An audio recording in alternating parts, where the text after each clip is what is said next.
Hey guys, welcome back. Today I'm hopping into another album review. I'm going to be looking at Get Rich or Die Tryin by 50 Cent. Let's go ahead and hop right into it. This is his debut studio album that was released on February 6, 2003. The album was primarily produced by Dr. Dre and Eminem, but there are some other credited producers for this album. The album has a runtime of about 54 minutes and contains four singles. They are In the Club, 21 Questions featuring Nate Dogg, Pimp, and If I Can't. Features on the album include Eminem, who appears on two tracks, Young Buck, Tony Yayo, Nate Dogg, and Lloyd Banks. Before I hop into, the rest of this review, types a little, section up, basically summing up, what I saw online. Here we go. So, before the eventual release of this album, Get Rich or Die Tryin, he was going to release an album called Power of the Dollar.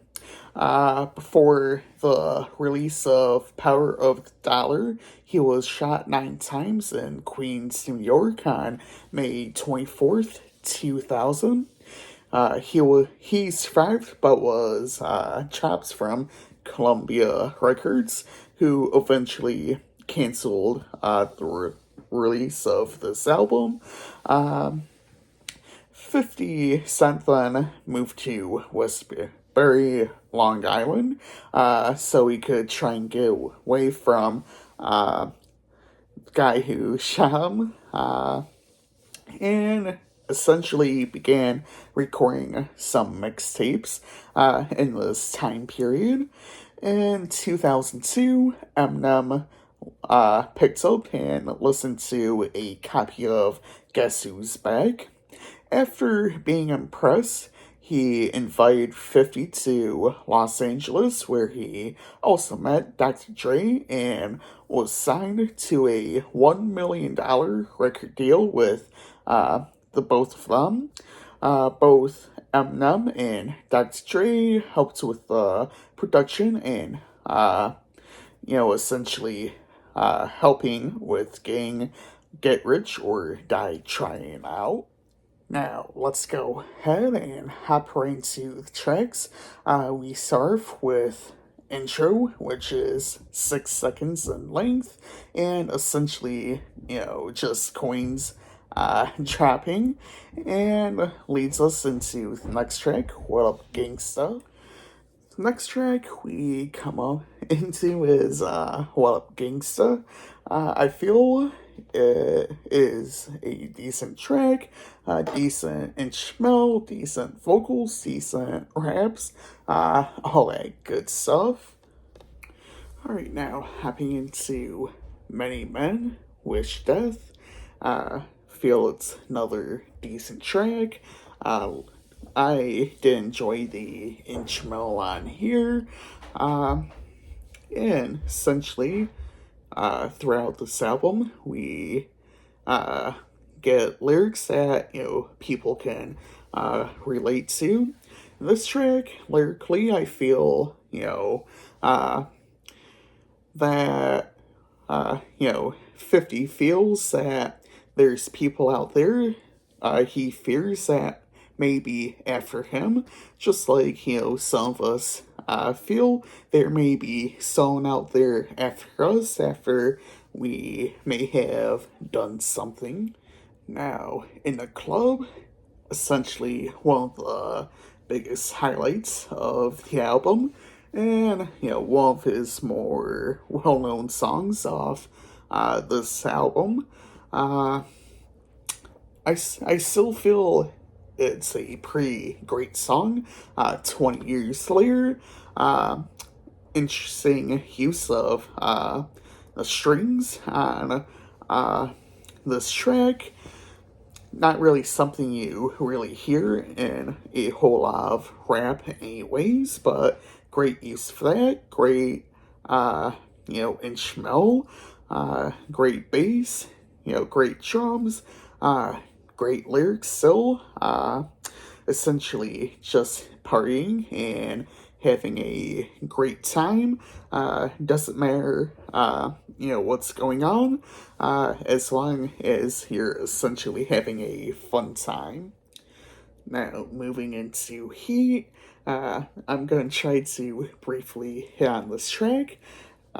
For whatever reason, this track is not on the censored version, but I assume it's probably about the theme of the song.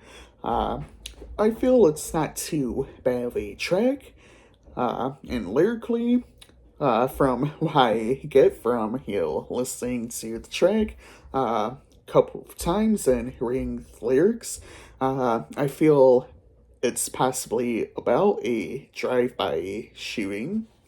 Now, hopping down to Pimp, still feel it's a decent track to this day. Honestly, interesting use of a steel drum as part of the instrumental. Again, I feel there's decent raps and lyrics on this track. Now, hopping down to 21 Questions, which features Nate Dogg, I feel is an enjoyable track.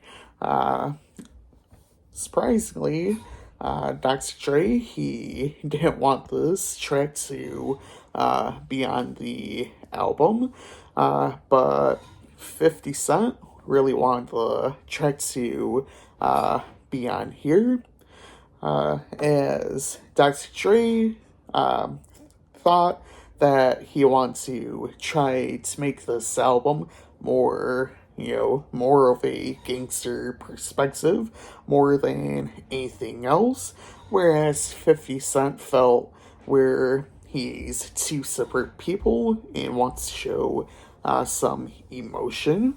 So I feel it's great plan to, for him to put this track on the album.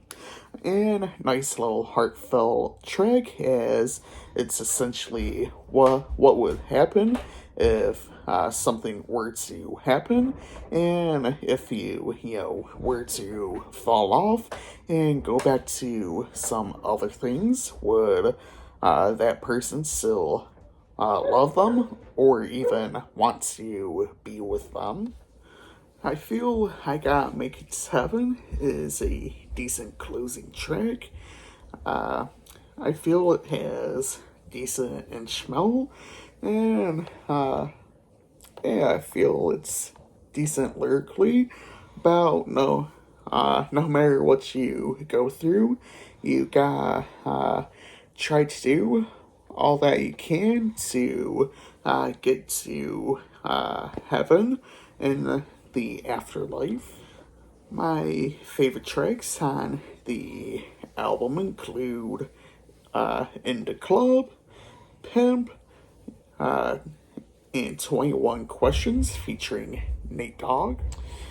Today, I'll be giving this album a 5 out of 5. I feel it is still a great album to this day. There may be some flaws on this album, but I still, with really little flaws on here, it is still a great album. Anyways, I hope y'all enjoyed this video. Feel free to leave your thoughts down below in the comments. On Friday, I'll be looking at Whoop, There It Is by Tag Team. And on Saturday, I'll be looking at Toby Keith's self-named album.